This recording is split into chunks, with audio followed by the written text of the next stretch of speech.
සංඝං සරණං ගච්ඡාමි. Tatiampi sangkang saranang gacchami. සරණාගමනං සම්පුන්නං. ලිසියාම බන්ති Amam pante පානාතිපාතා panatipada වේරමණී Vedamani සික්ඛාපදං සමාදියාමි. Sikkhapadang samadhiyami. ආදින්නාදානා වේරමණී Adinadana Vedamani සික්ඛාපදං සමාදියාමි. Sikkhapadang samadhiyami. කාමීසු Kampesu මිච්ඡාචාරා Vichachar වේරමණී Vedamani සික්ඛාපදං සමාදියාමි. Sikkhapadang samadhiyami. මුසාවාදා Savada වේරමණී Vedamani සික්ඛාපදං සමාදියාමි. Sikkhapadang samadhiyami. සුරාමීරය Sudharmiraya මජ්ජපමා Achipan දට්ඨානං Dhamtana වේරමණී Vedamani සික්ඛාපදං සමාදියාමි. Sikkhapadang samadhiyami. ඉමානි Imani පංචශීලානි Panchasilani සමාදියාමි. Samadhiyami. ඉමානි Imani පංචශීලානි Panchasilani සමාදියාමි. Samadhiyami. ඉමානි Imani පංචශීලානි Panchasilani සමාදියාමි. Samadhiyami. සීලේන සුගතින් යන්ති සීලේන මොක්ඛ සම්පදා සීලේන නිබ්බුතින් යන්ති දස්මා සීලං විසුද්ධිහි. Sadhu, sadhu, sadhu. Now I am going to invite all the divine beings and other beings who want to come and hear the Dhamma. Everyone, please concentrate. Namang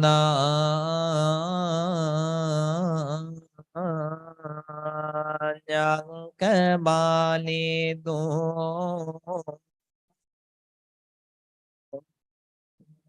Ngatra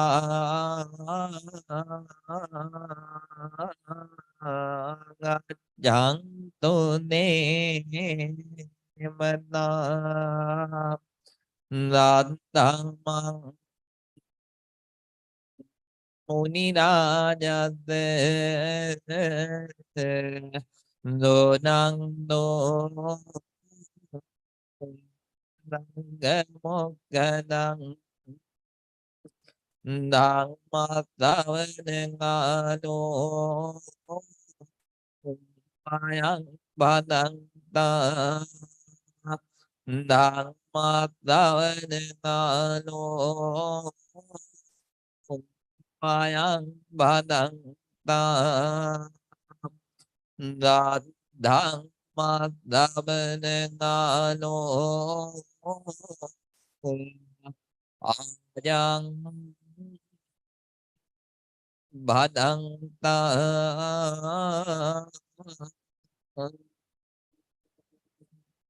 Nam mô Tát-tê Bhagavato Arahano Samma Sambuddhassa. Nam mô Tát-tê Bhagavato Arahano Samma Sambuddhassa. Nam mô Tát-tê Bhagavato Arahano Samma Sambuddhassa.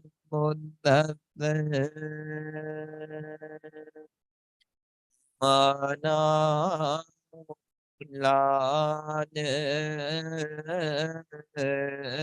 cang mang ta e tang mang le một tế mang đi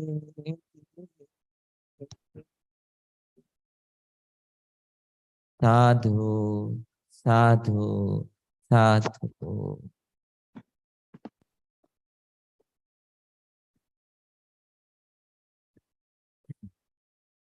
Dear Dhamma friends, very good morning to everyone. And I wish that during this morning time too, may you be able to develop at least a bit, move forward at least a bit in the Dhamma path that you are continuously walking on. So may you be able to move forward at least a bit, advance at least a bit in your Dhamma path. So with that intention, we are going to start today's Dhamma teaching. As we all know, so in the sea, from wherever that you take the water in, so when you taste the water, it only brings you the salty taste. Just like that, in this whole Buddhist teaching. So in this whole Buddhist teaching, there is nothing else but the taste of the Dhamma. So there may be various kinds of tastes that you would like. So some people like hot and sour taste, and some people like tofu. Some people like various kinds of other here mostly Vietnamese people. So you like various kinds of Vietnamese dishes and coconut ice cream or something like that. But there are so many such kind of material and immaterial tastes. What are the immaterial tastes? Music is a taste. And then after that, so music is a taste, and then listening to the sounds of the nature is a taste, like that. But among all those kinds of tastes, taste of the Dhamma excels all the tastes. The greatest taste in the world is the taste of Dhamma. So we are going to have the taste of Dhamma today. Dạ. Xin nói là chào buổi sáng. Dạ. Xin lỗi cái microphone con có nghe được không?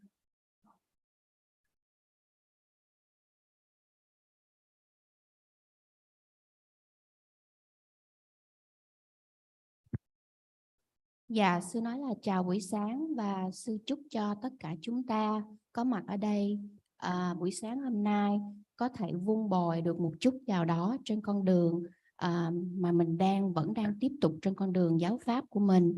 Hy vọng là hôm nay mình sẽ vun bồi được một tí gì đó trên con đường thực tập của chúng ta và tiếp tục đi theo con đường này. Và sư bảo rằng là với cái ý nghĩa đó thì bây giờ chúng ta sẽ bắt đầu học Pháp. Và sư nói cũng như tất cả chúng ta đều được biết, nước biển chỉ có một vị, đó là vị mặn. Thì trong tất cả những cái điều mà Đức Phật dạy thì cái vị của giáo Pháp cũng có một vị là vị giải thoát. Và sư bảo rằng là chúng ta trong cuộc đời thì ai cũng thích có nhiều vị khác nhau. Người thì thích chua, người thích ngọt, người thích ăn món này, món kia, người thích đồ Việt, người thích những cái món khác, cũng như là những cái loại cà rem hay những vị khác nhau. Nhưng mà trong những cái vị vật chất đó cũng như là thực phẩm ăn uống, còn ngoài cái vật chất cũng như là khi chúng ta nghe một cái bài nhạc hay, một tiếng nói hay, đó là những gì không phải vật chất, thì trong tất cả những cái vị đó, cái vị của giáo Pháp là vượt trội hẳn tất cả những vị khác trên thế gian này. Đó là cái vị của giáo Pháp là cái vị cao thượng nhất trong thế gian này ạ. So Dhamma brings the taste of reality. It gives you, it helps you to taste the taste of peace. It helps you to feel the taste of happiness. And then it gives us the taste of calmness. That's why if you start experiencing this taste, you cannot help but keep on searching the Dhamma. Right? So Dharma is that much tasty. Dạ, và sư dạy rằng cái vị của giáo Pháp nó cho chúng ta một cái vị của sự thật, của sự hạnh phúc, của sự tĩnh lặng. Cho nên khi một người đã kinh nghiệm được cái vị này rồi thì vị này sẽ tiếp tục tìm kiếm cái vị của giáo Pháp. So when you are young, so since people are so much overwhelmed with the other stuff, they don't look at the Dhamma that much, right? So even during the Buddhist time, there was such kind of young man in a very noble family who was so devoted to the Buddha. The family is millionaire Anathapindika's family. All of you know Anathapindika, the main lay patron of the Buddha, lay supporter of the Buddha. So his son Kala, he didn't want to go to the Dhamma teaching. So, and he was stubborn and he was doing sort of other stuff. He didn't want to listen to Dhamma. So then Anathapindika called his son and said, so if you want daily expenses, I will give them, but then you should go to the Dhamma hall and listen to Dhamma and remind certain Dhamma words in your head and come home and please let me know. So the young man was so happy to get some more money from his father. For the first day, he went for the Dhamma teaching. And then listening to it, he was happy too. But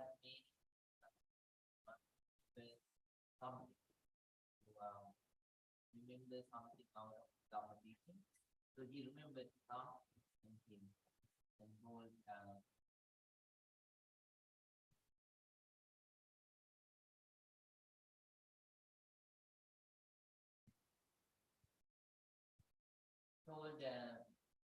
his father, all right, this is what I have said. Father gave his wife. So on the second day too, father did the same. You can't go to get more expenses. If you remember some Dhamma teachings of the Buddha. For the second day, two young men went, listened to the Buddha's teachings, and came back home and told the father. Father was happy. He gave some more expenses to spend. On the third day, again Kala went to listen to the Dhamma teaching. This time Buddha determined that may Kala not be able to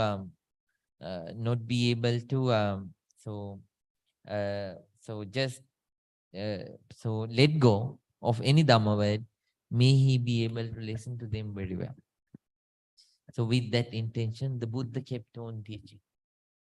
For the first time, Kala was focusing well, and then he felt a change in him. So he was so pleased after Dhamma teaching, and he went home. But he didn't go to meet his father. Then father asked, Kala, but how about, you went to the temple today? Do you need any more money for the teachings? Kala said, Dad, I'm going to listen to the teachings every day, but I don't want any money. Then father understood that his son felt the taste of the Dhamma, right? So then Kala kept going, and he advanced in the Dhamma path a lot. Yeah. So when you feel the taste of Dhamma, so you are tempted to listen to it and practice it, right? So I request you to listen very carefully and properly, and at the same time to keep that in mind, and then to practice in your daily life. That's how you really listen to the Dhamma. Dạ, và sư dạy rằng là khi chúng ta còn trẻ thì chúng ta thường là không có để ý tới giáo pháp nhiều. Và sư cũng kể vào thời Đức Phật thì vào thời của Đức Phật thì cũng có rất là nhiều thanh thiếu niên còn rất trẻ, cũng sanh trưởng trong gia đình hoàng tộc hoặc rất là giàu, tỷ phú, nhưng mà họ cũng rất là sùng đạo và họ tìm tới con đường của Đức Phật giảng pháp. Nhưng mà đồng thời thì cũng có rất là nhiều, cũng có những người thanh thiếu niên vào thời Đức Phật nhưng mà họ không có để ý nhiều với giáo pháp. Thì qua cái câu chuyện của người con trai của trưởng giả cấp cô độc, thì người con trai này là không có, mặc dù ở bên cạnh cha mình hàng ngày đi cúng dường Đức Phật, mà người con này không có để ý tới những gì mà Đức Phật dạy. Cho nên là ông cấp cô độc rất là muốn con của ông đến đảnh lễ và nghe được những gì Đức Phật dạy. Nhưng mà người con này thì ông phải dùng cách là con tới nghe pháp của Đức Phật, và nếu mỗi ngày con cần tiền để xài thì ba sẽ cho con, với điều kiện là con phải lại nghe pháp của Đức Phật dạy. Rồi nếu mà con nhớ gì trong bài pháp thoại đó thì con kể cho ba nghe, thì ba sẽ cho tiền con dùng trong ngày đó. Thì cậu con trai này vì cần tiền sử dụng mỗi ngày, cho nên là anh ta đã đến và nghe Đức Phật dạy. Thì vào ngày thứ nhất thì anh ta cũng cố gắng nhớ và về nói lại cho cha mình. Thì khi mà nhớ được điều gì Đức Phật dạy thì ông trưởng giả cấp cô độc thưởng cho con ông ta số tiền để sử dụng trong ngày đó. Và ngày thứ hai cũng như vậy, cậu ta vẫn đến nghe Đức Phật dạy chỉ vì cần tiền để sử dụng trong ngày đó. Và cậu ta cũng cố gắng ghi nhớ lại những lời gì mà Đức Phật dạy rồi về báo cho cha mình. Nhưng mà vào cái ngày thứ ba khi anh ta đến nghe Đức Phật thuyết pháp, thì lúc này Đức Phật thấy rằng là ngày hôm nay cậu này sẽ đúng lúc cho cậu này có thể là nếm được cái hương vị của giáo pháp, và nhờ cái bài pháp này mà cậu này sẽ được cái hương vị đó. Cho nên là Đức Phật vận dụng và Đức Phật giảng pháp cho cậu này nghe. Thì trong cái lần thứ ba khi nghe pháp thì cậu ta, cái tâm không còn nghĩ đến là cố gắng nhớ cái gì hết để về lấy tiền, mà là thật tâm nghe pháp thoại của Đức Phật giảng và nếm được cái hương vị đó. Cho nên khi cậu ta về nhà, cậu ta không có tìm đến ông cấp cô độc để lãnh tiền như thường lệ. Thì ông cấp cô độc mới hỏi rằng là hôm nay con có đi nghe pháp không, mà sao không thấy con đến tìm cha? Thì cậu ta mới trả lời là con có đi nghe pháp, nhưng mà hôm nay con không cần tiền và sau này con vẫn đến nghe Đức Phật thuyết pháp mà con cũng không cần ba phải trả tiền cho con. Thì sư dạy rằng là khi mà một người mà nếm được cái hương vị của giáo pháp thì người này sẽ tìm về cái hương vị đó và nhớ tới hương vị đó và sẽ cố gắng trên con đường của mình. Và cuối cùng thì con của trưởng giả cấp cô độc đã tiến rất là nhiều trên con đường pháp của ông ta. Và như sư nói là khi chúng ta nếm được hương vị, chúng ta sẽ ghiền nó và chúng ta thực tập để có thêm cái hương vị của giáo pháp. Cho nên sư khuyên chúng ta khi nghe giáo pháp, chúng ta nghe một cách thận trọng, chánh niệm và đem vào tâm để đem ra thực tập để cho có sự lợi ích cho mình. Right. So with that intention, we are going to listen to Dhamma today. So today I'm going to teach you about Anakula Chakammanta Etang Mangalamuttam. So this is the fifth stanza. I taught you the first one. What is the so first factor of fifth stanza? What is the first one? Mata Pitu Upattana. What does it mean? Ma means, I think in Vietnamese, very similar, mẹ, right? Mother. So Pita is, yeah. So mother and father. Taking care of mother and father is a blessing. And then we learned Putta Dadassa Sangaho. Taking care of children well. Children and the wife and the husband well. So that's a blessing.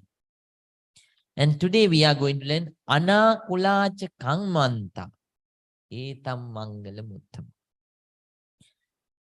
So let's see. Akula means Akula means messed up. Anakula means organized, not messed up. Well planned, well organized. Anakulacha Kangmanta. Kammanta means work. So having organized work is a blessing. Being organized work is a blessing. So before understanding having organized work is a blessing, we should check why having unorganized work, unorganized work is not a blessing. Before we learn about before we learn why the organized work is a blessing, we should know why unorganized work is not a blessing, right? Dạ, và lúc trước sư có dạy cho chúng ta những cái câu kệ trong cái bài kinh 38 pháp hạnh phúc. Trong đó thì những cái tuần vừa rồi thì chúng ta có học qua là phụng dưỡng cha và mẹ là điều hạnh phúc, và cũng như là một người chồng hoặc là một người vợ lo lắng cho con cái của mình hoặc là lo cho chồng hoặc vợ của mình, đó là niềm hạnh phúc. Và hôm nay chúng ta sẽ học một cái câu kệ mới trong 38 pháp hạnh phúc này. Đó là khi chúng ta làm việc một cách ngăn nắp thì chúng ta sẽ có hạnh phúc. Và trước khi mình học là tại sao mình phải cần làm việc ngăn nắp, thì trước khi mình học cái đó thì mình phải hiểu là khi một người làm việc không có ngăn nắp thì họ sẽ có những cái hậu quả gì. Và sư sẽ dạy cho chúng ta điều đó ạ.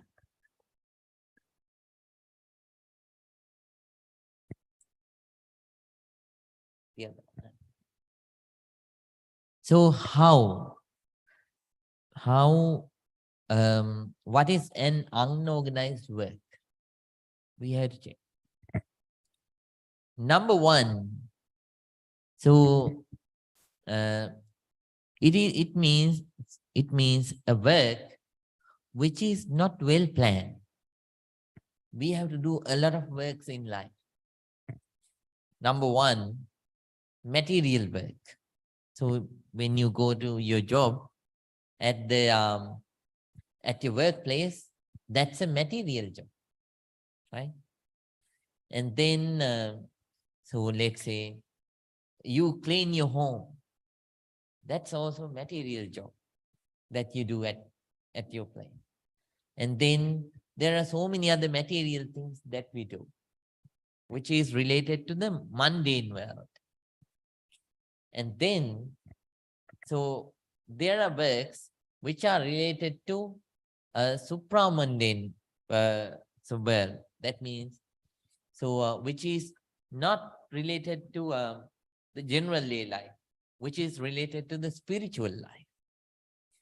So we do all these two kinds of work. So the general work and the spiritual work, we do those two.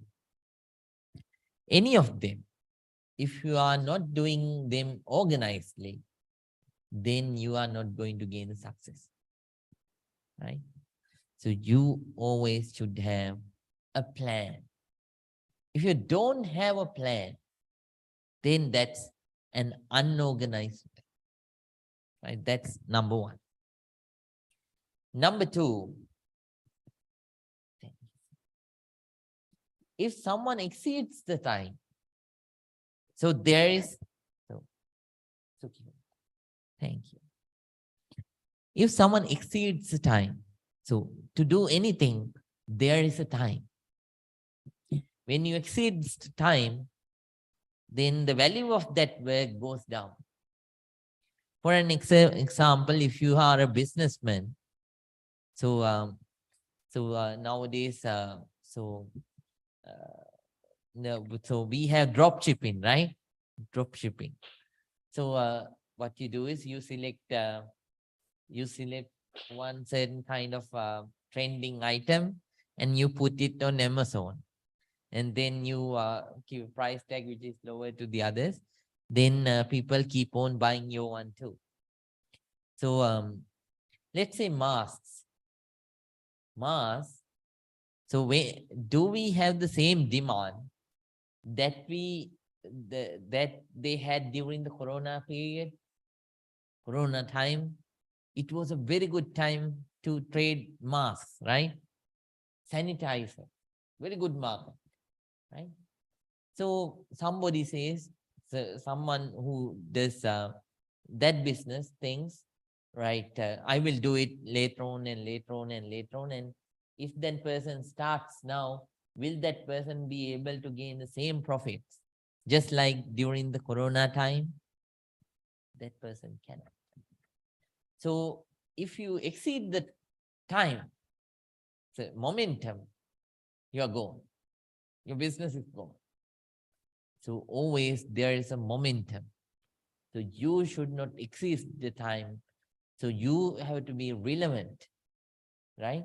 You have to be relevant, relevant with the time. So what you do now, you have to do now. You have to check whether this is the right time to do the business, and you have to do it. That's what Buddha said. Then number three, laziness. If you are lazy, you can't be successful. So you have a lot of goods, but you keep them at your home and you think, okay, I will start selling them tomorrow, day after tomorrow, 1 week later, 2 weeks later, 3 weeks later, like that. And so then what will happen? Even when the right time comes, you are not going to do that because you are lazy. If you are lazy, definitely you are not going to improve in life, right? So because of these three things, a person starts to face declining in life, right? So therefore, we should avoid these three characteristics which are related to an unorganized way, because they are not healthy for us. Dạ, và sư dạy rằng là khi chúng ta làm việc không có ngăn nắp á, thì có 3 cái điều kiện nó làm cho chúng ta không có ngăn nắp. Mà sư dạy rằng trong cuộc đời của chúng ta thì chúng ta làm việc rất là nhiều, làm việc về vật chất lẫn tinh thần. Những cái việc vật chất cũng như là chúng ta dọn nhà cửa hay là chúng ta tới sở làm, đó là những công việc vật chất liên quan đến thế gian mà mỗi ngày chúng ta đều cần phải làm. Và hơn thế nữa thì chúng ta có những công việc liên quan về vấn đề tâm linh, vượt thế gian, những công việc vượt thế gian chúng ta làm về vấn đề tâm linh, vun bồi tâm linh của chúng ta. Thì trong tất cả những công việc này mà chúng ta cần phải làm mỗi ngày thì nó cần có 3 cái điều kiện. Nếu mà chúng ta là một người không có ngăn nắp thì chúng ta không có lên một cái kế hoạch. Mà kế hoạch rất là quan trọng. Khi chúng ta muốn làm gì đó thì chúng ta lúc nào cũng phải có một cái kế hoạch, biết mục tiêu của mình làm và có kế hoạch. Và sư nói là nếu chúng ta không có kế hoạch thì chúng ta sẽ không có thành công được. Và ngoài cái kế hoạch này thì cái điều kiện thứ hai đó là khi một người mà làm việc mà họ quá cái thời gian là họ sẽ không thành công. Và sư cho 2 cái thí dụ cũng như là mình bán đồ trên Amazon, mình bán vào cái thời điểm lúc đó thì cái giá nó như vậy, nhưng mà sau đó một thời một khắc thì cái giá nó đã hạ xuống và nó khác rồi. Cũng như là những người mà đã làm ra cái mặt nạ cho chúng ta mang trong cái thời Covid, mà nếu như mà thời đó mà họ hẹn lần hẹn lựa mà họ không có tiến hành họ làm cái mặt nạ cho chúng ta mang và họ bán rất là thành công vào cái thời đó, rất là có nhu cầu, mà họ chờ đến bây giờ họ mới làm mặt nạ họ bán, thì quý vị nghĩ xem là cái tiền lời của họ nếu mà họ làm trong thời điểm đó và hôm nay nó khác như thế nào, bởi vì cái nhu cầu nó không còn nữa. Và cũng như là sư nói trong cái việc làm của chúng ta về thế gian cũng như là vượt thế gian về cái vấn đề vun bồi tâm linh thì nó đều có cái đà, có tốc độ của nó. Mà khi chúng ta vượt quá cái thời gian mà không còn cái đà nữa thì chúng ta sẽ thối thoát và chúng ta không có phát triển trên cái con đường thực tập của chúng ta cũng như trong việc làm của chúng ta. Và thứ ba đó là khi mình không có ngăn nắp thì cái người này hay là có cái xu hướng là cái khuynh hướng là làm biếng, mà cái sự làm biếng nó sẽ là cái cản trở trong cái việc thành công trong việc làm cũng như là việc vun bồi tâm linh của chúng ta.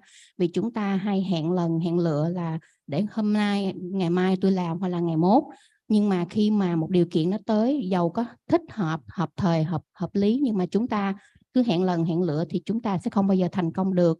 Cho nên sư dạy rằng để được có một sự ngăn nắp thì chúng ta trong cuộc sống ở thế gian hoặc là vượt thế gian về vấn đề tâm linh thì chúng ta đều phải có lên một cái kế hoạch mục tiêu rõ ràng của mình và thực hành có cái đà để chúng ta luôn tiếp tục trên con đường và không có làm biếng. Right. Then Buddha teaches how an activity becomes organized, how the work becomes organized. Number one, Buddha teaches. So the first thing is starting at the right time. That is very important. So you have to start at the right time.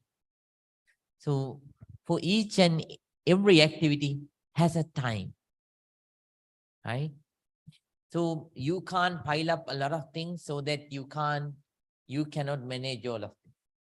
So each and every activity, for each and every activity, you have to allocate time. During this time, I'm doing this only. I'm not going to think about anything else. So I'm not going to think about the things that I finished. I'm not going to think about the things that I have to do. Right now, I enjoy doing this one. Some people, they pile up a lot of stuff that they cannot manage. So when they have a lot of things to do, you can't do anything right in the right way. If you don't do things on the right time in the right way, no good results. So you can't expect success like that. So in life, if you want success in any material or spiritual activity, then you should do that thing in the right time, in the right way, right? So starting at the right time is very important. So if we take the very same example, if someone does drop shipping, So, so time to time there are trends. According to the trend, if that person does the dropshipping business, that person is bound to become successful, right? During the Corona period, let's say that person sells sanitizers and then sanitizers, masks, things like that. And during, let's say there is a drought time, people need water. So that person starts selling good quality water for a good, considerable price. It is going to be a hit. And then, so there are seasons, right? So during the Thanksgiving time, Thanksgiving products. During the Valentine time, Valentine products. So during the New Year time, New Year products. So during the Christmas time, Christmas products. So like that, on the right time, I'm not only I'm talking about business, day-to-day life too. So we have to see the right time to do something. We should not pile up things that we cannot complete. So do one thing at one time, right? So doing something at the right time is the first thing to be organized. Dạ, và sư dạy rằng là chúng ta phải khi chúng ta có kế hoạch chúng ta làm thì chúng ta phải biết chia công việc chứ không có dồn công việc, và khi chúng ta dồn công việc thì chúng ta sẽ không thể nào thực hiện hết tất cả những công việc mà chúng ta dồn vào. Mỗi thời gian nó đều có cái thời điểm của nó, thì việc đầu tiên là chúng ta phải bắt đầu đúng thời, và mỗi một cái việc chúng ta cần phải làm, chúng ta phải lên kế hoạch lịch trình thời gian rõ ràng, làm một việc một lúc và chia thời gian cho rõ ràng để thực hiện nó. Và chúng ta sư cũng nói là giống như là chúng ta khi làm việc thì chúng ta chỉ biết việc mình đang làm, không nghĩ về cái việc mà mình đã không làm hoặc là chưa có làm trong tương lai hoặc là quá khứ, mà chúng ta nên để tâm vào việc mình đang làm, một việc một lúc. Và sư dạy rằng là khi chúng ta làm, mình dồn nhiều công việc quá thì không thể nào mình thực hiện hết tất cả những công việc, rồi cuối cùng là nó cũng không có đưa đến kết quả tốt.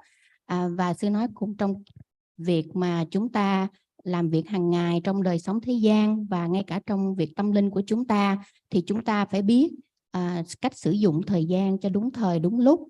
Và sư kể cũng như là trong đời thường chúng ta mua bán trên mạng, hoặc là chúng ta vào cái thời Covid thì quý vị cũng thấy người ta bán những cái chai xịt tay sanitizer hoặc là những cái mặt nạ đeo. Thì khi mà mình làm việc mà đúng thời đúng lúc, mà mình sản xuất những cái sản phẩm vào thời đó thì mình làm việc rất là thành công và mình bán cái sản phẩm mình rất là chạy. Cũng như khi là người ta bị hạn hán thì mình có những cái nước mà có phẩm chất, có giá trị, nước tốt để mình bán thì mình rất là lời. Và quý vị cũng thấy là vào mùa thuế thì người ta bán những cái hàng sử dụng để những cái phao để mà mình khai thuế, hoặc là cái mùa Valentine, mùa New Year hay là Christmas thì họ cũng bán những cái hàng thích hợp vào những cái buổi lễ này. Thì khi mà quý vị thấy đó, khi mà mình làm cái việc gì mà đúng thời đúng lúc thì có sự thành công thật là nhiều. Và sư dạy rằng là trong cuộc sống đời thường mỗi ngày của chúng ta phải biết vận dụng, lên kế hoạch để có một thời gian và thực hiện nó đúng thời đúng lúc, một việc một lúc, không có nên là dồn ép công việc. Và mỗi việc mà mình lên chương trình thì mình thực hiện một cách đúng đắn, có chánh niệm, và để không có nghĩ tới những việc đã chưa làm hoặc là những việc tương lai chưa làm tới, mà phải nên làm một việc một lúc để có sự thành công mỹ mãn hơn trong đời thường của mình cũng như là trong cuộc sống tâm linh của mình. Right. Number 2, piling activities targeting the goal. You should know where you are going, right?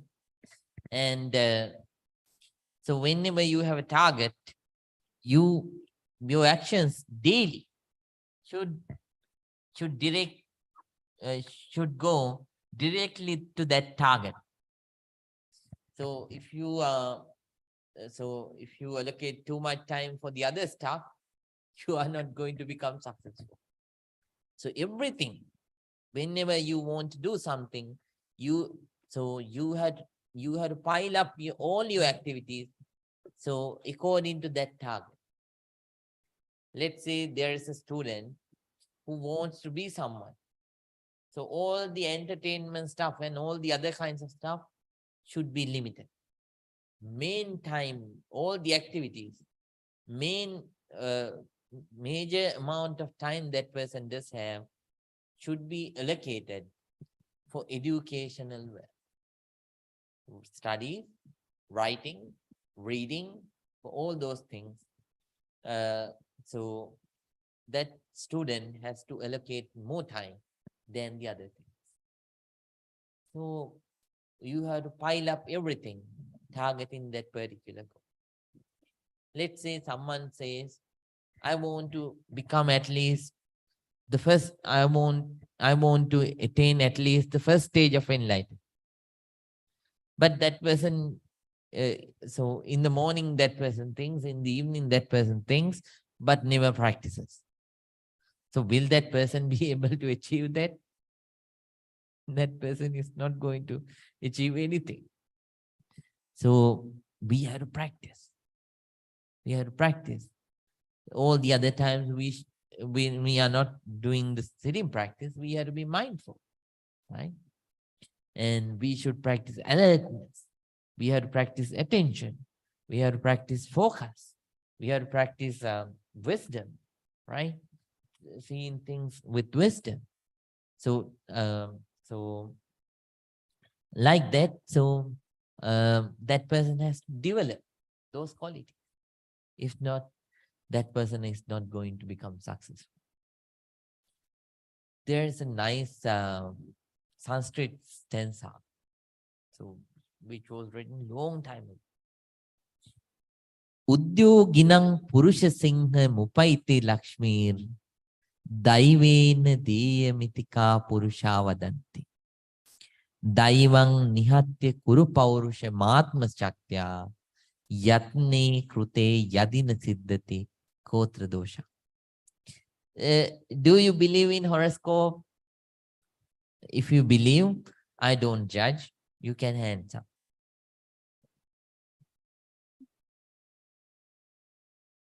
Do you believe in fortune tellers?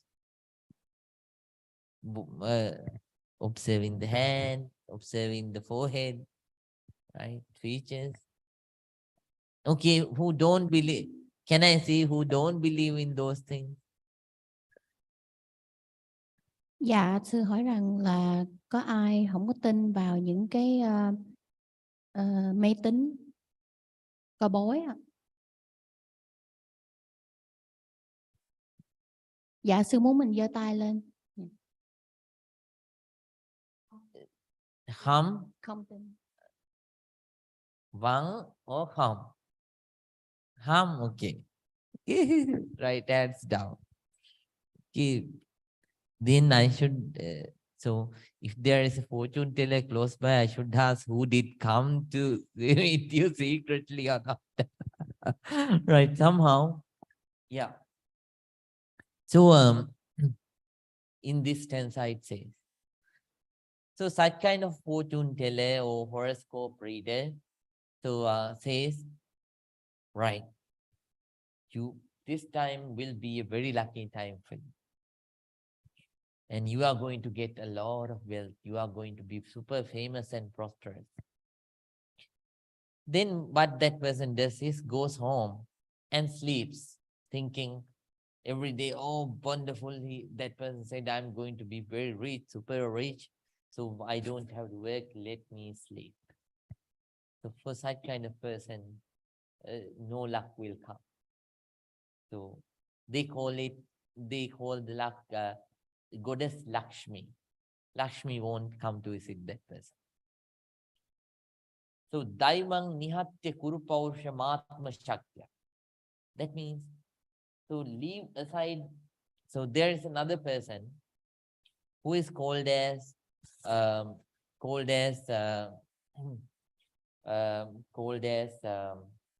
person by a fortune teller or a horoscope reader. That person is told as a person who is unlucky. no luck. So you don't have any luck, and you are, whatever you do, everything will become a disaster. That person says. That person goes home and works super hard. And it says, finally, the Lakshmi, so the goddess of good luck, only will come to that particular person. So sometimes karma will be not that much giving, right, for you. But if you have chitta, Buddha says, you are going to be successful. You can overpower the karma with chitta, mind. So if you work diligently, in the right manner, in an organized way, you are going to reach your goal.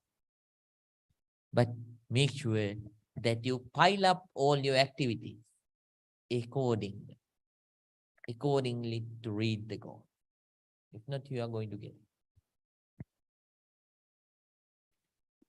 Dạ, và sư nói là khi chúng ta đi đâu đó thì chúng ta phải có mục tiêu. Cũng như trong việc thực hành của chúng ta thì chúng ta phải có cái mục tiêu mà mình đặt ra cho mình. Và nếu mà mình không có mục tiêu, mà mình không có nhắm về cái mục tiêu này, mà mình đi trên đường, mình có mục tiêu mà mình nhìn ngó chỗ này chỗ kia và không hướng về cái mục tiêu, thì mình cũng không bao giờ đạt đến cái mục tiêu mà mình hướng tới hoặc là muốn tới đó. Và sư dạy rằng cũng như là một người học sinh, để mình dạch ra mục tiêu là mình phải ra trường, hay là mình trở thành một vị bác sĩ hay một người gì đó, thì chúng ta phải có cái mục tiêu là một người học sinh. Thì những cái thời gian mà mình bỏ vào những cái công cuộc giải trí thì mình nên giảm thiểu, và cái người học sinh này phải dồn hết sức lực và thời gian vào cái việc học, việc viết, việc đọc để trở thành để ra trường hoặc là thành công trong cái việc học của mình. Thì mọi việc giải trí phải được giảm thiểu và tăng cái thời gian mà mình học lên. Thì cũng như vậy đó, khi một người chúng ta thực tập mà một người đặt ra cái mục tiêu của mình, chẳng hạn như quý vị muốn là mình sẽ tiến vào cái dòng thánh đạo, là một vị Tu Đà Hoàn, thì nếu như mình cứ sáng tối mình muốn như vậy mà mình không có đem nó ra thực hành, thì cả đời mình cũng không bao giờ đạt tới nếm được cái hương vị này. Và khi mà mình đặt cái mục tiêu thì sư dạy chúng ta phải chánh niệm để thực hành, chú tâm, hướng tâm về mục tiêu và vun bồi những phẩm chất và trí tuệ của mình để đạt được mục tiêu đó. Và sư hỏi rằng chúng ta có tin vào hoặc là không tin vào cái việc coi bói, coi quẻ hay không. Thì sư nói là cũng như là qua một cái câu kệ nói lên cái ẩn dụ đó là khi một người coi bói, coi quẻ mà nói cho mình là mình rất là hên, cuộc đời của cô sau này sẽ rất là giàu và nổi tiếng. Mà một người này khi mà nghe như vậy mà cô này cổ về, cổ chỉ nằm ngủ và rất là làm biếng, không làm gì hết, mà cứ nghĩ rằng là thầy bói nói rằng tôi sẽ giàu và tôi rất là thành công, cho nên tôi không cần làm gì hết. Thì cuối cùng là cái người này sẽ không có một cái sự thành công nào trong cái cuộc sống của cổ, và cổ không có thành công, và cũng không có như là cái lời tiên đoán của vị thầy bói là cổ sẽ thành công và nổi tiếng. Bởi vì một người làm biếng thì cứ nằm như vậy thì không thành công gì được hết. Và ngược lại, một người mà được một người thầy bói tuyên đoán rằng là người này sẽ rất là xui, những cái gì người này đụng vào trong cuộc đời sẽ không có thành công, nhưng mà người này về nhà, người này làm rất là siêng năng, thì cuối cùng anh ta cũng được thành công trong cuộc đời của anh ta. Thì những thí dụ này nói lên rằng là tâm nó dẫn đầu tất cả các pháp, ngay cả trong nghiệp của mình. Thì tâm mà khi được sử dụng đúng và ngăn nắp, có mục tiêu đàng hoàng, thì đôi khi nó cũng vượt qua khỏi cái nghiệp của mình. Cho nên là tâm rất là quan trọng. Cho nên là trong cái việc thực hành cũng như là trong cuộc sống đời thường, chúng ta có mục tiêu, đặt ra mục tiêu, để hết tâm tư về nó, dồn tất cả thời gian vào cái mục tiêu này. Và khi mà mình chia ra cái thời gian công việc thì cũng phải có đúng theo cái công việc của nó, tức là mình không có dồn công việc, và mình phải lựa theo cái nào quan trọng mình cần làm thì mình làm theo đó, cho đến khi nào một ngày nào đó mình đạt hết mục tiêu của mình thì thôi. Nhưng mà mình phải có cái sự ngăn nắp và làm đúng thời đúng lúc với cái tâm hướng về mục tiêu của mình. Right. Number 3, doing them with diligence. Not only you have the plan, so you should execute them with diligence. If you are not diligent, you are not going to be successful. You have to be diligent. So, for an example, do you know recently one bank filed bankruptcy? Have you heard of it? What is the name of that bank? Yeah, Silicon Valley Bank. Do you know that it was a blockbuster before? It attracted a lot of customers once. Yeah, maybe 10, 15 years ago.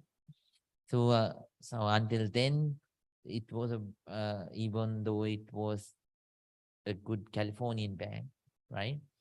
So at that time, and it attracted so many customers. I don't have an account there.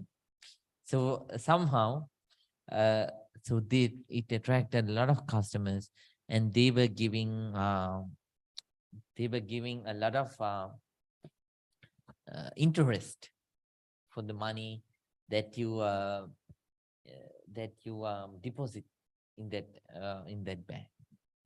So let's say there is someone who wants to deposit money, and that person thinks, okay, I will 1 year later I'll do that. Or 2 years later I'll do that. So thinking like that, so that person has a plan, and this person wants to deposit money and to get good interest, but keep on waiting. And then that person comes into this year and then deposit money. So will that work? That won't work. So we have to so it says that make hay while the sun rise, right? So on the right time, with diligence, you have to do things. You have to follow the plan, and you have to do things on the right time, because life is not very long. It's very short. And whenever you can do something, you have to do it. If not, if you do something on the right time, you can save time, right? Who knows later on what kind of works that we will have to face and do. We don't know. So we have to be diligent when we do something. Be diligent. Not only you have a plan, be diligent, right? Dạ, và sư dạy rằng khi chúng ta lên một cái kế hoạch và có một mục tiêu gì đó thì chúng ta phải thực hành, phải đem nó ra thực hành, mà thực hành với một sự tinh tấn. Và sư dạy cũng như là có những cái nhà băng nó cũng lớn, nhưng mà nó từng có những cái customer thật là nhiều, những người khách hàng của nhà băng thật là nhiều. Nhưng mà hiện nay thì cũng có nhà băng, trong quá khứ cũng có rồi, là cũng có nhà băng nó bankrupt luôn, nó bị khai phá sản luôn. Và cũng như một nhà băng hiện nay nó cũng đang khai phá sản. Thì sư nói cũng như là một cái người muốn đi bỏ tiền vào để lấy lời hay gì đó trong nhà băng chẳng hạn, mà người này cứ hẹn lần hẹn lựa là 2 năm nữa tôi mới đi bỏ, thì cứ chờ thì bây giờ muốn bỏ cũng đâu có được, là bởi vì nó khi nó đã qua rồi là nó không còn nữa. Cho nên là khi một người muốn làm cái gì đó thì lên kế hoạch, phải làm nó và làm với sự tinh tấn và đúng lúc. Mà sư dạy rằng là cuộc sống của chúng ta rất là ngắn ngủi, nó không có dài đâu quý vị. Cho nên là khi mình cần làm cái gì thì mình nên làm, và bởi vì chúng ta không biết được ngày mai sẽ còn cơ hội nữa hay không. Let me tell you a story. So long time ago, Sri Lanka was invaded by one South Indian army. And so whole northern part of Sri Lanka fell into their hand. And they were threatening to the southern side too. And then the Sri Lankan, Sri Lankan king. So he tried in various ways to attack from various sides, but it didn't work. But somehow he could, stop. He could stop the advancement of the armies, but he couldn't advance further north to save, to bring freedom for the country. So one day, so there was a tradition of Sri Lankan and Indian kings. So what they did, at night time, they disguise themselves, just like a poor man or an old person or something like that, and they go from house to house to listen to the people. So this king, whose name was Walagamba, so he went from house to house to listen what people say to each other. And when he was going like that with two of his disguised ministers, he felt very hungry. And then when he was looking around, he saw a small house. And so when he went to that home, there was only one grandma living there, nobody else. And that grandma was cooking a kind of milk rice. So in Sri Lanka, we have milk rice. I don't know whether you have seen it or not. So with white rice, so putting coconut milk, so we cook, and it's a traditional food. So she was cooking milk rice. Then the king went to that place, and she offered and asked for something to eat. So that lady gave the king milk rice. Milk rice was very hot, and he was trying to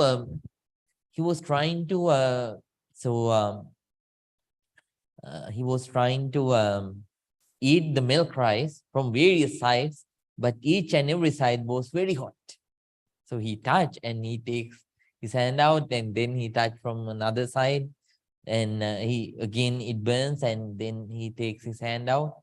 So he was trying for some time. And then that lady said, so young man, you are just like our king. So you are trying to eat your milk rice just like our king fight wars. So then the king, who is disguised as a young man, he asked, why is that? The king, he also fights. So he is also not organized. He fights here, fights there, and he goes somewhat far and abandons and come back. And then he starts again and does some from another area and comes back. So you can't do a war like this, just like that. So you can't eat the milk rice like this. So gradually, part by part, you have to take out and you have to roll, right? You have to roll, and you should make balls. Then after that, you can eat them. You can, when you are done, you can eat with the first one. And then gradually, when you come to the last bowl of milk rice, everything is cold enough to eat. Then the king understood what she said. First, he ate his milk rice like that. Then he made a plan to attack the north and release Sri Lanka. So gradually, then he attacked the invaders, and finally he could release Sri Lanka. So yeah, so you should have a plan and then you have to execute it with diligence. So that's what it means.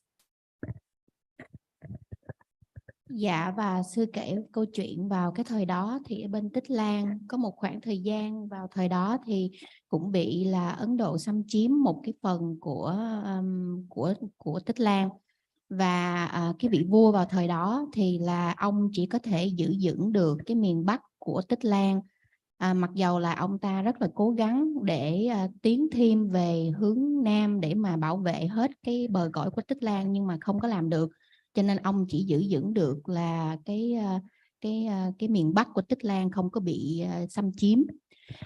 Và cái thời đó thì theo cái thường lệ của các vị vua thời xưa thì vào ban đêm á, thì người ta cũng hay là đi vào những cái nhà dân làng, và vị vua giả dạng là một người già hoặc là một người nghèo để vô để nghe cái dân tình trong đó, cái cuộc sống người ta như thế nào, và ông ta đi từ nhà này đến người nhà khác để coi dân sống như thế nào. Thì khi ông giả dạng và ông đến một cái nhà của một bà lão này, trong nhà này chỉ có một mình bà già này là ở trong nhà đó, và bà đang nấu cái loại sữa gạo vào thời đó. Thì cái loại sữa gạo này là người ta nấu gạo và nước dừa. Thì lúc này vị vua đói bụng và vị vua hỏi bà lão là xin bà lão ăn, thì bà lão cho vị vua cái sữa gạo. Mà cái cách ăn của vị vua này là không có ngăn nắp, tức là khi ông chạm vào cái tô nào thì tô đó cũng nóng, cho nên là chạm bên trái cũng nóng, bên phải cũng nóng. Cuối cùng ông ta không uống được cái gì trong cái tô gạo, và từ tô này đến tô khác, cả 5 tô ông ta cũng nhảy từ tô này đến tô khác mà không ăn được, bởi vì tô nào cũng nóng hết.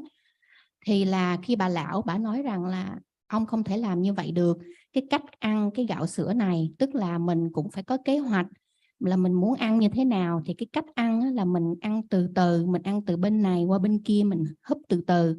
Và mình là cái bánh gạo này cũng, cái sữa gạo này thì sư dạy là đôi khi mình ăn thì mình cũng thể là mình cuốn nó lại, hay là mình vét nó qua, thì mình ăn hết cái tô này thì cái tô cuối cùng thứ 5 thì nó sẽ nguội vừa đủ cho mình ăn. Cho nên khi ăn cũng phải có cái sự ngăn nắp, lên kế hoạch thì mình mới ăn được miếng ăn, chứ không phải là đơn giản.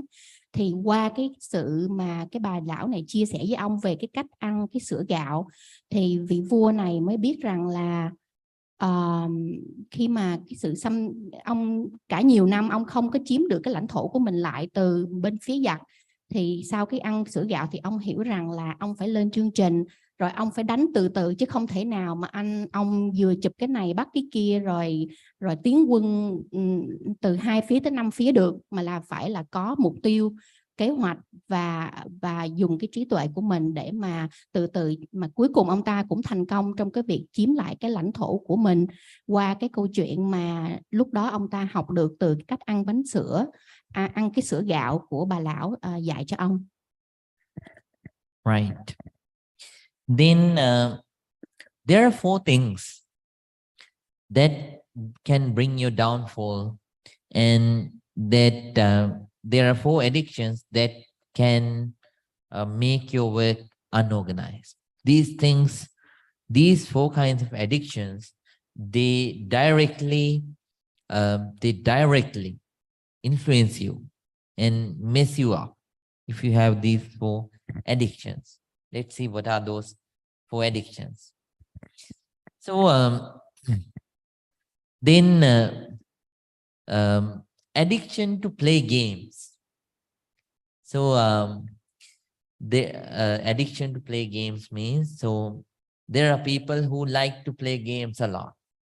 So if you are addicted, then you can't improve in life. Some people like outdoor games. Some people like indoor games. But now I have to add another one according to this time. So computer games. So now you have 3. Those days, you only had 2. Indoor games and outdoor games. Now you have computer games too. So people are addicted, and now we are going to add mobile games and these games, that games, and Xbox games. So things are going out of hand. So if someone is addicted to these kinds of playing games, so these kinds of games, then they lose time. It's okay to do little bit, but not too much. If you allocate too much time, so for the main goal to execute the plan, you will have a small amount of time. Then, yeah, so there will be many things that you are going to lose, right? So addiction to play games is something which will miss your organized work, and so that addiction will make your work unorganized. Then number 2, addiction to drugs. So if you are addicted to drugs, you are bound to become alcoholic. And you don't know what is the right thing to do, or what is not the right thing to do, what is the right time to do something, what is not the right time to do something. You know nothing. So you will face your own downfall because of this addiction. Addiction to food. So you keep on eating unhealthy food all the time. So one day you go and eat this street food, and another day you eat that street food. You keep on eating various kinds of stuff, too oily, too spicy, too sugary stuff. And then what will happen is you lose your health. If you don't have a good health, you can't do things in an organized manner, because you can't execute them even though you have a plan, right? So then what will happen is, so you will have a downfall, and your work will be unorganized. So 4th addiction is addiction to adultery. So if someone surpasses one's own husband and wife and practices adultery, that person is bound to face the downfall in that person's work. Whether that's a gentleman or a lady, it doesn't matter. So they are going to face the downfall. So that is the 4th addiction that can mess your work up, and then which can make your work unorganized, right? Dạ, và sư dạy chúng ta là có 3 cái thói quen hoặc là cái sự nghiện mà nó có thể làm cho chúng ta thành một cái người không có ngăn nắp trong cuộc sống, và nó sẽ làm cho chúng ta không có thành công. Nó ảnh hưởng chúng ta thật là nhiều. Cái điều thứ nhất đó là đa số chúng ta là bị nghiện vào một cái trò chơi. Cái trò chơi giống như là hồi đó thì chúng ta có những trò chơi ở ngoài, những cái game ở ngoài mình chơi outdoor, và có những cái game mình chơi với nhau ở trong nhà indoor. Và hiện giờ thì nó còn có một loại game nữa là computer, qua cái vi tính, là chúng ta cũng bỏ rất là nhiều thời gian vào những cái trò chơi này. Và những trò chơi này nó làm cho chúng ta mất quá nhiều thời gian để cho mình thực hiện cái mục tiêu của mình. Và cái điều thứ hai mà chúng ta có những thói quen hoặc là sự nghiện, đó là những người mà nghiện về thuốc, thì cái tâm trí họ mê mờ, họ dùng thuốc rồi thì họ cũng không biết là lúc nào mà, ngay cả mục tiêu họ còn không biết, thì nói gì đến lúc nào mà họ biết là lúc nào nên làm, lúc nào không nên làm. Cho nên đây là cũng rất là nguy hiểm. Và cái điều thứ ba mà chúng ta có thói quen hoặc là nghiện, đó là chúng ta đặt quá nhiều thời gian vào cái việc ăn uống, và mình có thói quen là mình đi thử đồ ăn này ăn kia. Ngày nay chúng ta ăn đồ Greek, ngày kia ăn đồ Việt, thí dụ như vậy, và chúng ta nghiện cho tới là đồ cay, đồ ngọt. Thì khi chúng ta ăn như vậy thì chúng ta, ngay cả cái thói quen này nó cũng làm cho chúng ta mất đi cái sức khỏe. Mà khi chúng ta mất đi cái sức khỏe của chúng ta rồi, thì chúng ta dầu có vạch ra mục tiêu gì đi nữa mà không có sức khỏe thì cũng không thể nào mà có thời gian để mà làm. Khi chúng ta không có sức khỏe thì không làm gì được, không thể hướng đến mục tiêu của mình, không thể thành tựu được. Và điều thứ tư đó là chúng ta có thói quen hoặc là cái nghiện về cái việc mà chúng ta tà dâm, cũng như một người chồng hoặc một người vợ mà khi mà tà dâm rồi thì là cái con đường của đi xuống họ là đương nhiên là họ không thể nào mà thành tựu những cái mục tiêu của họ được, dầu là thế gian hoặc là vượt thế gian đi nữa, và tâm linh thì cũng không có thành công được. Cho nên tóm lại là khi chúng ta có mục tiêu muốn được ngăn nắp và để thành tựu trong cái mục tiêu của chúng ta thì chúng ta phải giảm thiểu cái thời gian mình bỏ vào những cái thói quen trò chơi để không làm mất đi cái thời gian của mình vào việc ăn uống, cũng như là giữ giới, không có đụng vào những cái chất nghiện sai hoặc là những cái hành động không có nên trong cái ngũ giới của mình như là tà dâm, để giúp cho chúng ta có cuộc sống ngăn nắp để tiến về thực hiện được cái mục tiêu của mình. Right. So avoiding the facts that can make your work unorganized, and following the facts that can make your work organized, and avoiding all kinds, and so not addicting to those 4 kinds of addictions. So if someone practice the ethic of being organized, having organized works, that person is going to gain a lot of benefits. So let me relate them in brief. You are going to accomplish all kinds of goals that you wish to accomplish. That's number 1. If you like that, please do. Be organized. Then number 2, build momentum. Everybody has a momentum in life. So you will build your momentum and keep going. You're strong. And maintain work-life balance. So your life and the work, it will have a good balance if you're organized. Then work and life not balanced. Even you work, you think about home when you go to work, and when you come home, you still keep on thinking about the work. And you don't have the home, you don't have the work, both, right?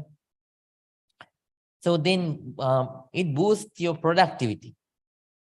And then it helps you to maintain focus, right? Then finally, it minimizes your stress. No stress. Everything smooth. What you are doing right now, you do it, and you keep calm and quiet and peaceful throughout your life. So be organized. That's why Buddha said, being organized, having organized works is a blessing. Dạ, và sư tóm tắt bài pháp thoại hôm nay và cái câu kệ mà cũng như cái lời dạy của Đức Phật trong 38 pháp hạnh phúc, đó là khi chúng ta sắp xếp được công việc, chúng ta làm việc ngăn nắp thì đó là một cái điều hạnh phúc. Và sư nói rằng là khi chúng ta làm việc là rất là ngăn nắp thì nó có rất là nhiều lợi ích cho chúng ta, bởi vì trong tất cả chúng ta đều có những mục tiêu mà mình phải hướng đến trong cuộc sống, và khi muốn làm được như vậy thì chúng ta phải ngăn nắp, phải lên kế hoạch, phải thực hiện chúng và để thành tựu những cái mục đích của mình. Và sư dạy rằng là chúng ta phải cái việc thứ hai đó là chúng ta phải có tạo cho mình một cái đà, một cái bước tiến. Thí dụ như mình bỏ một mục tiêu thì mình phải theo cái đà đó mà làm việc đúng thời đúng lúc, để cho cái đà này nó tạo thành một cái sức mạnh để chúng ta tiếp tục trên con đường của chúng ta. Và cái điều thứ ba đó là khi chúng ta lên cái kế hoạch chia ra cái công việc thì phải chia cho đều, để cho cuộc sống của chúng ta nó được đều đặn. Như là khi làm thì không nghĩ về việc ở nhà, và cũng như khi ở nhà thì không nghĩ về cái công việc của mình ở sở. Thì khi chúng ta chia việc đều như vậy thì nó làm cho cuộc sống của chúng ta về đời và đạo nó đều là cân bằng. Và điều thứ tư đó là khi chúng ta làm việc ngăn nắp, cân bằng, đúng thời đúng lúc thì cái tâm của chúng ta được có cái sự tập trung và không có bị phiền não. Cho nên vì như vậy thì cái sự ngăn nắp là điều hạnh phúc mà Đức Phật dạy cho chúng ta trong 38 pháp hạnh phúc. Yeah. So now everybody please think. Today too we listened to this noble Dhamma teaching and accumulated a lot of positive energy. Let's share that positive energy. First of all, with all the divine beings, may they prosper in their divine luxuries. In return, may they bless you, help you, and protect you. May this positive energy be with our departed relatives, and wherever they are, may they be well, may they be happy, and may they be peaceful. May this positive energy be with all of us. May all of us be able to develop in the Dhamma path, and may be able to practice the Dhamma very diligently. And finally, eradicating all the negativities, may all of us attain real peace, real happiness, Nibbana. Sa đu. Dạ bây giờ là cái phần mà sư nói là sư chia phước cho tất cả những cái chư thiên, mong cho họ tăng trưởng được phước báo và cũng mong cho họ giúp đỡ cho chúng ta hộ trì và bảo vệ giáo pháp, và cũng chia phước đến hồi hướng đến tất cả thân bằng quyến thuộc đã quá vãng của chúng ta, dầu họ đang ở cảnh giới nào, cũng mong cho họ được hạnh phúc an vui, bình an. Và đối với tất cả chúng ta thì sư mong cầu cho tất cả chúng ta đều được vun bồi trên con đường giáo pháp, thực hành một cách tinh tấn và loại bỏ những phiền não ô nhiễm để cuối cùng hưởng được cái niềm hạnh phúc chân thật của Niết Bàn. Please concentrate. I'm going to bless you. Abhivadana silise nityang vada pachaino Chattaro dhamma vadanti ayuvangno sukhang balang ayuradogya sampatti sagga sampatti me vache ato nibbana sampatti imidati samijjato.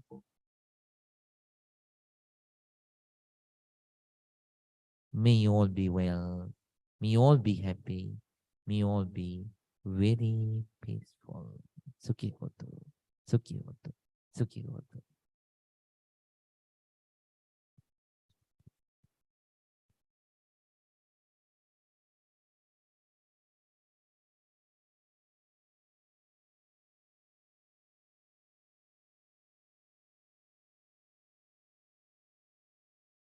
You just came back, so would you like to share some of the memories and experiences from your trip with us real quick?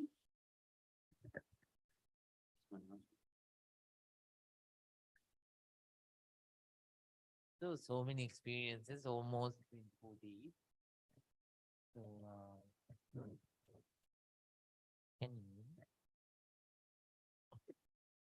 yeah, so it was a trip of 24 days. And for around 1 week, I stayed with our grandmaster.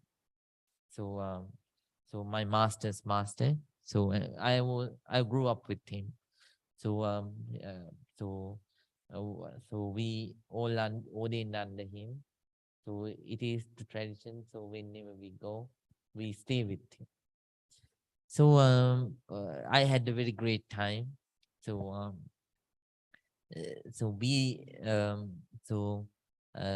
he has certain sicknesses too, but still he's almost 80. So but he is still staying very strong, and he does all his things all by himself. So yeah, he lives a very calm, peaceful, comfortable village life. Yeah, that was a very great place, and I stayed there for 1 week. And meanwhile, I kept on visiting the Bantes who helped me when I was a novice monk and when I was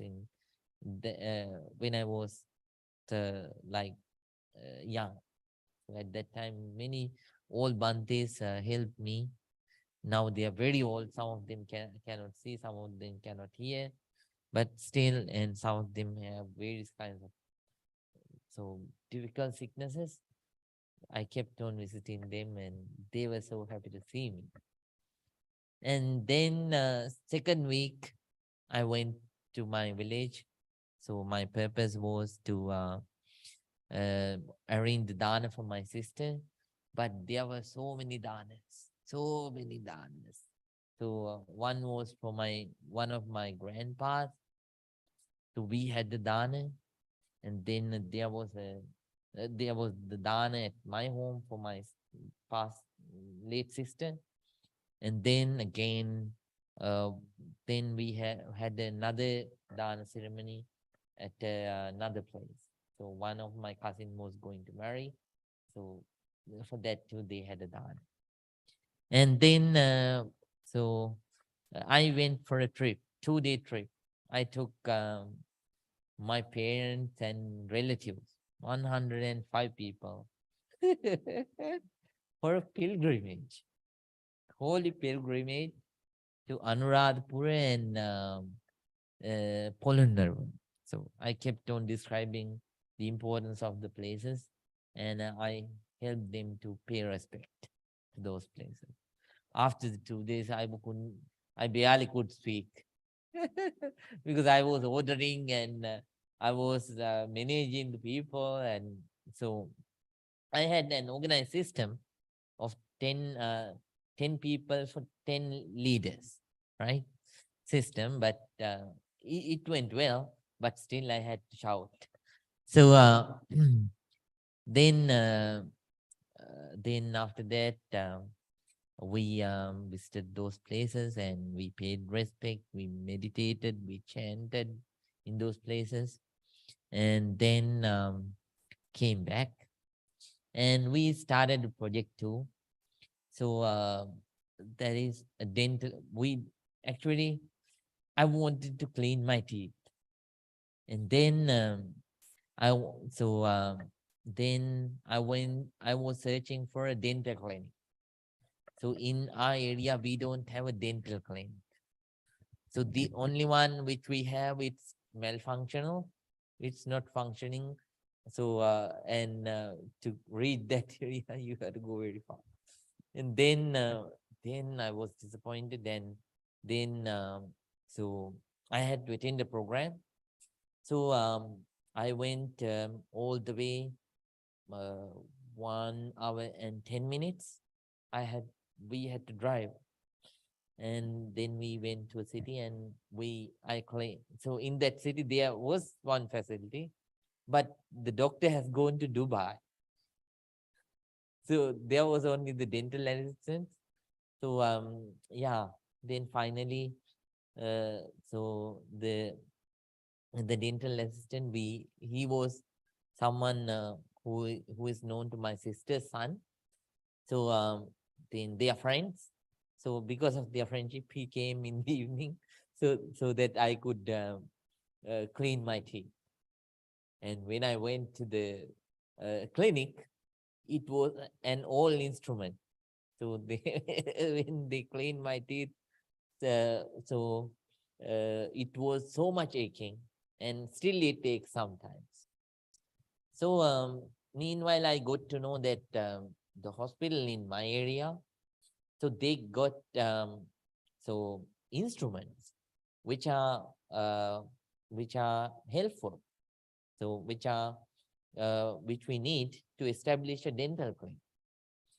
Then but they said they can't establish the building, and the people in that area has to take care of it. So they have a committee to safeguard the hospital, something called hospital committee. So so if they can, they have to start a building. If not, the government is going to move all those instruments because they can't let them to be there without using. So then the people at that area, uh, they started to collect funds. I didn't know at first. So they started to collect funds, and then we started a building. So almost like we got 2/3 of the funds. We needed 15 lakhs, and we are running out of like around $1,500. Yeah.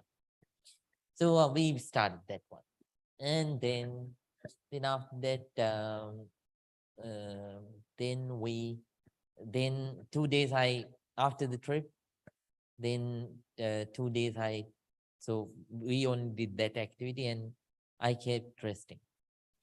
then I visited my sister's place and visited several Bantes again, and came back to my master's place.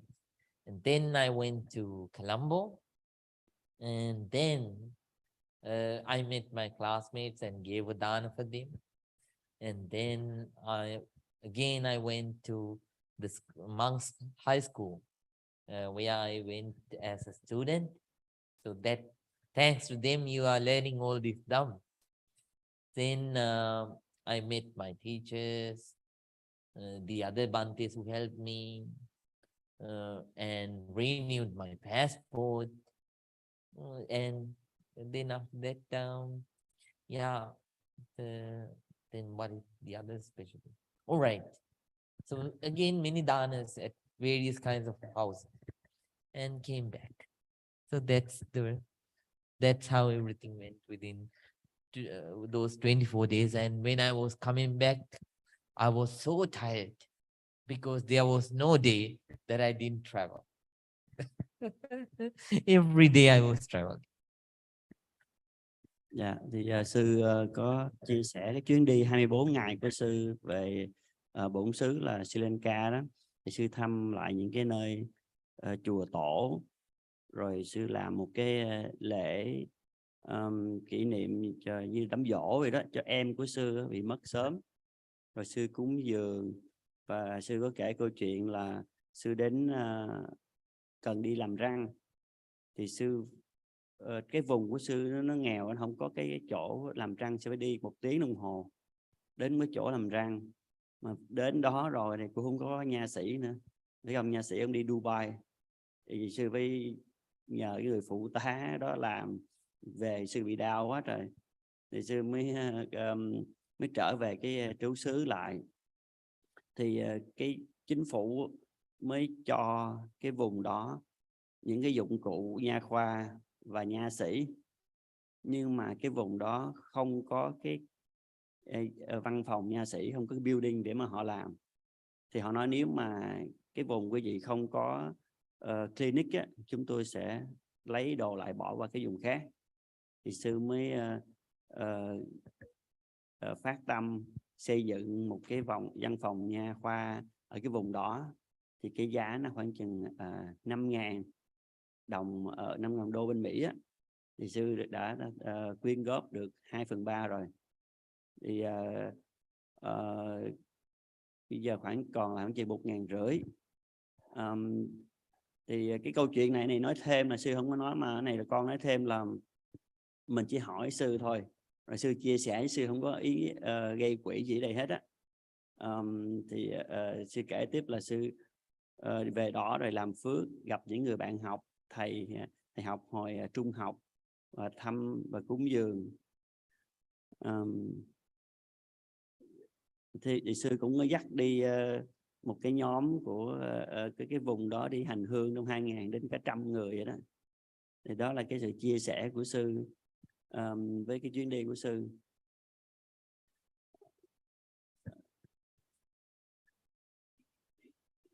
Yeah. So Bante, we have some other thing to announce with the devotees here. Thì sẵn đây con cũng xin chia sẻ với bác cái chuyến đi của con về bên Miến Điện á, thì học được nhiều điều. Cái điều đầu tiên con học đó là khi đến đất nước Miến Điện là đất nước của Phật, đất nước mà Phật giáo được phát triển, thì có cái điều tốt là mình được gặp được nhiều chư tăng, và trong cái vùng đó là người ta tu tập rất là tinh tấn. Nhưng mà có cái điều nữa là mình bước ra khỏi cái vùng núi đó của trung tâm tu tập đó, thì ngay cả tại xứ quốc giáo như Miến Điện cũng có những cái vị không có tu tập một cách tinh tấn. Chẳng hạn như con đi ra buổi chiều đó, thì con gặp cái vị tăng đang ngoài chợ ngồi ăn mà đắp y á, thì con rất là ngạc nhiên, con hỏi cái vị tăng, cái vị sư hướng dẫn đoàn, sư nói đúng rồi, thì ở đâu cũng phải có cái người này người khác, thì mình chỉ nên về mình tu tập, thực tập để nhận biết cái đâu là chánh pháp, đâu là người giữ giới, và trách nhiệm người Phật tử mình phải biết để mình bảo vệ cho cái Phật giáo là chính, và bảo vệ cho cái sự tu tập của mình. Thì mình phải có trách nhiệm với cái sự hành trì của mình. Thì mấy bác cũng có biết là vừa rồi là có một vị tăng đến đây, được sư thiện viên giới thiệu gửi đến, thì con cũng có xin ý kiến của sư Khánh Hỷ. Thì được biết là sư cũng biết có nghĩa là biết nghe qua cái vị đó đã từng dạy thiền, rồi thuyết pháp ở những cái thiền viện ở Việt Nam. Thì sư nói sư biết vị đó thì đồng ý. Thì khi mà thì con rất là hoan hỷ khi chư tăng về đến đây, thì tụi con cũng sắp xếp nhờ các Phật tử ở đây mình ráng sắp xếp chu đáo để mà đón sư về. Thì sau đó rồi mới phát hiện ra là có một số cái tin không hay về cái vị sư đó. Thì sẵn đây con cũng muốn chia sẻ với bác đó là tụi con trong cái ban điều hành đây gồm có cô Duyên, con Bác Tản, rồi Bác Lợi, Trang, cũng như mấy người mà đến đây mình hành trì. Thì tuy rằng cũng có sự cố gắng học hỏi về luật, về pháp, nhưng mà thật sự không có đủ cái khả năng để mà tạo điều kiện cho bà con ở tháp mình sinh hoạt một cách một con đường đi nó rõ ràng, và với lại cái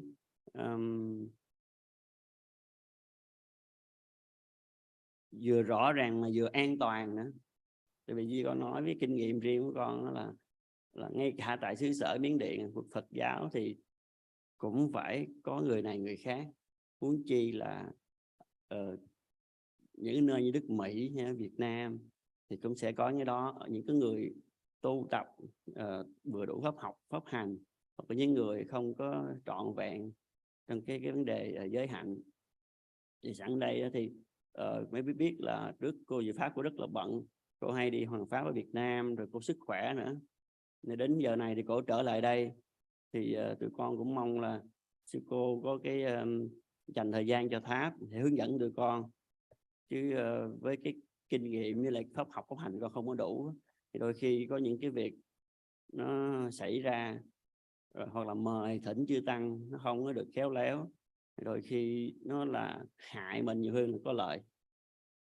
Thì đó là cái điều hôm nay muốn thông báo với bác là sau này nếu mà có cái việc về liên quan đến pháp học pháp hành hoặc thỉnh chư tăng thì sư cô sẽ giúp cho mình lựa chọn và tạo những cái điều kiện cho những cái vị tăng đầy đủ giới đức và cũng như là pháp học pháp hành. Thì mấy bác cũng biết cái sư Chanima là cũng là được giới thiệu qua sư cô cũng tìm hiểu thêm về sư, và sư là một cái vị có pháp học rất là giỏi ở bên tên Tích Lan. Sư ở đó sư học là sư được thủ khoa của cái trường đó mà sư rất là trẻ. Rồi ngay cả về sư Sopana đó thì ngoài vấn đề pháp học đó là sư được có bằng tiến sĩ, nhưng mà nói về pháp học thôi, còn về cái tư cách đó, là sư cô cũng đã tìm hiểu trong quá trình học ở bên Miến á, là sư không có giao tiếp với những cái người Phật tử. Từ đó là một những cái phẩm chất của vị tăng là không có đi giao thiệp, rồi tạo điều kiện quen biết, gây cái tình cảm cá nhân, cho dù là với cái tâm thiện là muốn hoằng pháp mà cũng không có đầy đủ cái giới đức, thì nó sẽ là một cái trở ngại cho cái vị tăng trên đường thực tập. Mà khi vị tăng không có sự thực tập á, bận rộn quá về cái vấn đề mà bên ngoài á, thì lại thiếu có cái kinh nghiệm để hướng dẫn Phật tử mình trong cái vấn đề pháp học cũng như pháp hành. Thì sáng nay con cũng thưa với bác như vậy. Thì sau này có cái điều kiện gì mong với bác hiểu cho cái ban điều hành cho con lại gặp cái khó khăn. Thì bây giờ có sư cô ở đây thì mong sư cô giúp tụi con với kinh nghiệm của sư cô á, dẫn dắt và có sự lựa chọn trong cái vấn đề thỉnh chư tăng hoặc là hướng dẫn Phật tử ở đây sinh hoạt một cách sáng suốt hơn. Dạ là tại vì anh em phải chở sư về, tại con là người nữ, con không có tiện, cho nên là con sẽ đưa cái mic lại cho sư cô. Sau khi sư rời, quý vị ở lại, sư cô sẽ chia sẻ. Và dạ chắc bây giờ trễ giờ của sư rồi. Dạ sư, they ask if you have some time so they can offer some lunch dana sư, or no time. Okay. Dạ sư nói là hôm nay sư phải rời đi. Vậy là mấy bác nếu mà có chuẩn bị sẵn rồi thì quý bác có thể anh em chạy lên đó rồi quý bác đưa tại xe cho sư luôn cũng được. Dạ. Nếu mà chuẩn bị rồi, còn nếu chưa thì con nghĩ là chắc mình không có đủ thời gian. Dạ. They already prepared Bante, so on your way out, they will offer you at the car. Okay. Dạ. Dạ, còn quý vị nào mà không có vậy cô Duyên, chắc con nghĩ là cô Duyên offer rồi cô Duyên chạy lên để sư cô bắt đầu nói chuyện tiếp nha cô Duyên. Dạ. Hay là chắc mình ngồi thiền 5 phút chờ họ lên hay cô hả? Tới giờ. Thắc mắc thì về cái vị sư vừa đến thì có thể con sẽ chia sẻ thêm về cá nhân.